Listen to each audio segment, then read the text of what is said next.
আমরা এক্সামে দিতাম না, আমরা 7টা পরীক্ষার আগেই অটোপাসের জন্য নামতাম যে আমরা এক্সাম দিব না।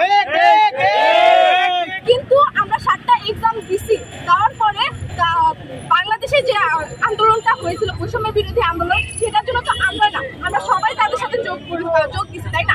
আমাদের এইচএসসি ব্যাচের শিক্ষার্থীরা তারা তো স্বার্থপর হতে পারতো যে আমরা পরীক্ষার্থী, আমরা কেন আন্দোলনে যাবো, আমার যদি কিছু ক্ষতি হয় যে আমরা তো আন্দোলনে যাবো না, আমরা এরকম তারা তো ভাবতে পারতো। কিন্তু তারা তো স্বার্থপর হয়নি, তারাও তো যোগ দিয়েছিল, তাই না? তাদের স্বার্থে যোগ দিয়েছিল, আমাদের কথা তো ভাবি নাই। কিন্তু এখন 11 তারিখ পর্যন্ত পরীক্ষা পিছানোর কথা বলে, ঠিক আছে আমরা তাও মেনে নিয়েছি, 11 তারিখে পরীক্ষার প্রিপারেশন হয়ে গেছিলাম। এখন বলতেছে যে উত্তরপত্র প্রশ্নপত্র এগুলো পুড়ে গেছে, এগুলোর দায়ভার কি আমরা নিব? তাদের জন্য কি আমাদের সময় নষ্ট হবে? আমাদের সময়ের মূল্য তারা কিভাবে দিবে? এটা তাদের দায়ভার। প্রশ্নপত্র উত্তরপত্র সংরক্ষণ করার দায়িত্ব কি আমাদের না?